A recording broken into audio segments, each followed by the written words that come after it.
Marcos not invited to Trump's inauguration. Envoy Romualdez to attend. Ayan. So ayon po kay Philippine Ambassador to the US, Jose Manuel Romualdez, no?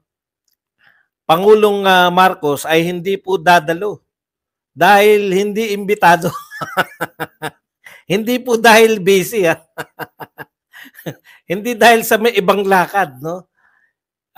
Si si Marcos po ay hindi imbitado. Ayan. Okay. Tingnan po natin, baka naman may katwiran, di ba? Baka naman po may katukwiran to si yung ambassador natin. Bakit ba hindi inimbitahan? Napakalaki pong event niyan, no? Bakit kaya hindi inimbitahan? Ito, pakinggan po natin yung katwiran. Ito po ang sabi ni Romualdez. Ito po yung, kung hindi ako nagkakamali, pinsan din to, no? Ni Marcos. O tama, pinsan. Sabi po, nung tinanong siya kung bakit hindi imbitado, as a matter of policy, no head of state is invited. Yun naman pala. Only ambassadors represented in Washington are invited. O yun naman pala no? Yun naman po pala. Kayo naman, masyado kayo nag-aalala. Nagre-react kayo kagad Nagre-react kayo kagad yung mga Marcos. Yun naman pala, hindi naman pala. Makinig po kayo Hindi naman pala. Ayun.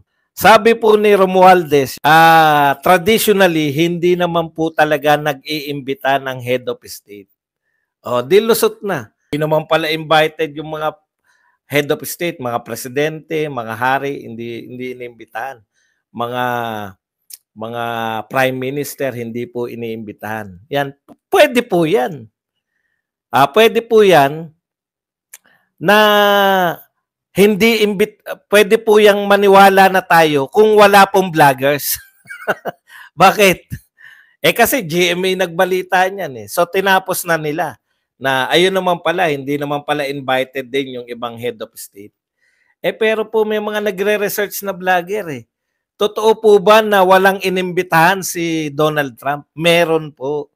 At ang kasawiang palad, inimbitahan niya po si Xi Jinping. Si Xi Jinping na talagang halos isinusukan ni Marcos, no? Yung mga policy ni Marcos, isinusumpa ng anti-China to at pro-US siya. Yung ina-anti-China ni Marcos, yun po ang invited. At iba pa pong mga head of state. Bakit po?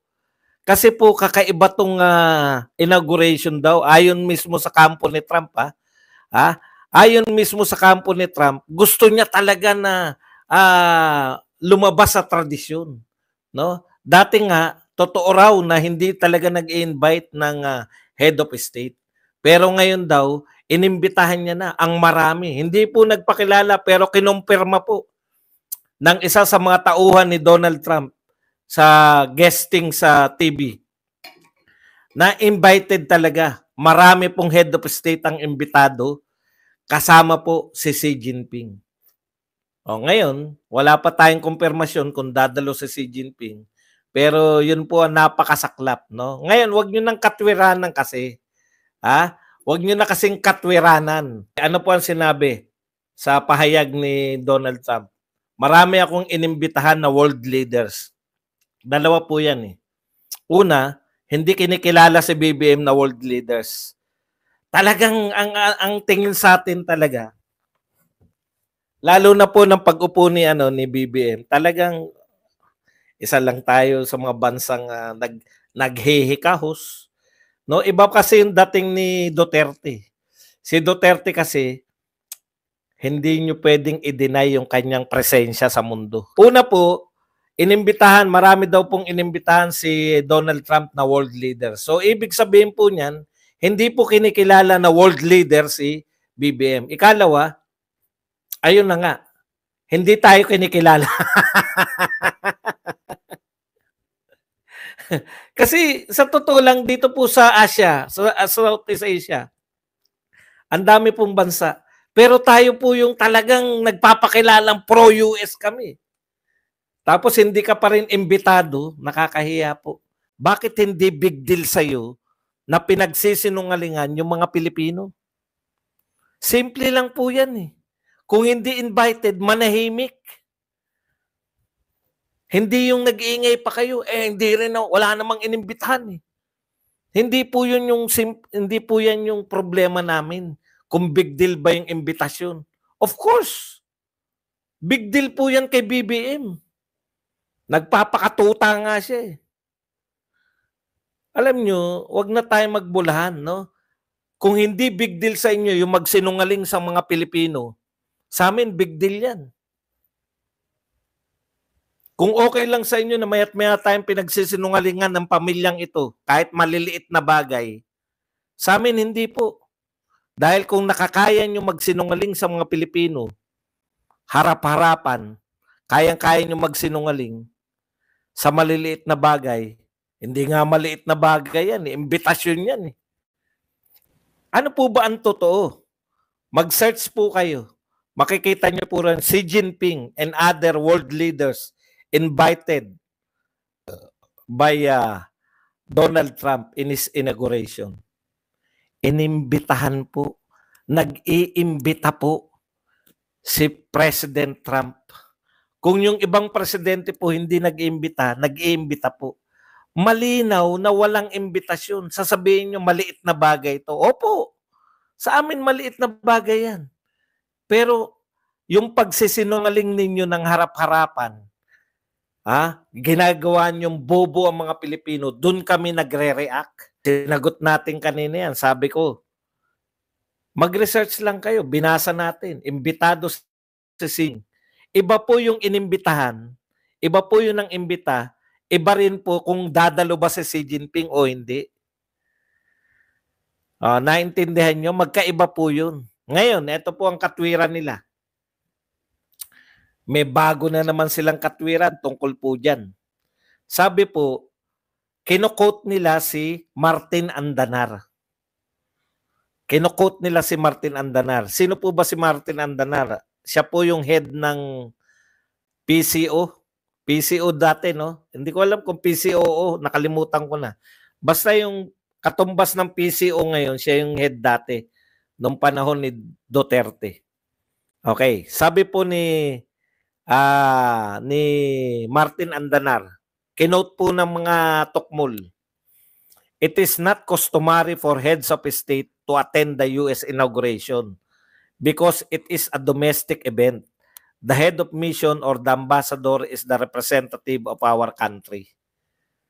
So ang sinabi ni Andanar, hindi dadalo si Duterte. Pero ito po ang kinatwiran na itong pinost nitong JC Punong Barangay. Former President Duterte was also not invited by Trump to his inauguration in 2017. Hindi raw po inimbitahan si President Duterte. Kino-quote niya po si Andanar. Wala naman po sinabi si Andanar na hindi inimbitahan. Ang sinabi po ni Andanar, hindi dadalo si Tatay Digong. Yung hindi ka dadalo. Magkaiba ba yun? Inimbitahan nyo ako. Sorry, hindi ako makakadalo. Inimbitahan nyo ako, pero hindi ako nakadalo. Si Tatay Digong, inimbitahan ni Trump noong 2017. Pero hindi siya nakadalo. Hindi po, wala po sinabi si Andanar na hindi siya inimbitahan. Research ko lang naman, Google lang naman po, ang dali-dali po. Hindi po natin, wala pong maling sinabi si Andanar. Tinatanong siya, dadalo ba si President Duterte? Hindi. Hindi naman tinanong, inimbitahan ba? Kaya nga tinanong si Andanar eh. Kasi siya yung PCO eh. Kaya po siya tinanong kasi imbitado siya. Ano po patunay na imbitado siya? Eto po. Ako na nag-research para sa inyo. NBC News. Siguro naman wala nang magdududa sa NBC. NBC News, dated April 30, 2017. Tandaan po nyo, Nauna po naging presidente ng si Tatay Digong, 'di ba? Buwan. Kasi June na elect June nanumpa si Tatay Digong eh. Si Trump November pa siya mananalo, 'di ba? Sikat si Duterte sa kanyang war on drugs. Sikat si Duterte dahil minura niya si President Obama. Hindi na natin matatanggihan. Kaya inimbitahan siya ni Trump. Ito, Trump invites Philippine President Duterte to Washington White House. Ayan. Very cool. Ayan. Siya pa yung inimbitahan, ha? Okay. Number 2, summits. Mayroon pong imbitasyon sa kanya. Kay Marcos po, wala pong imbitasyon kay Marcos. Hindi po siya naimbitahan kahit kailan ni Donald Trump. Nagkakaunawaan tayo mga kapatid. So pareho po nanlilin lang niya mga yan. Panlilin lang po. Hindi po malaking usapin. Huwag nyo pong paiikutin yung mga Pilipino. Doon po kami asar. Okay? So kung hindi po invited si BBM ngayon, wala tayong magagawa. Manahimik lang kayo dapat, no? Nangangantsaw pa kayo eh. Hindi lang dumalo pero invited. Okay?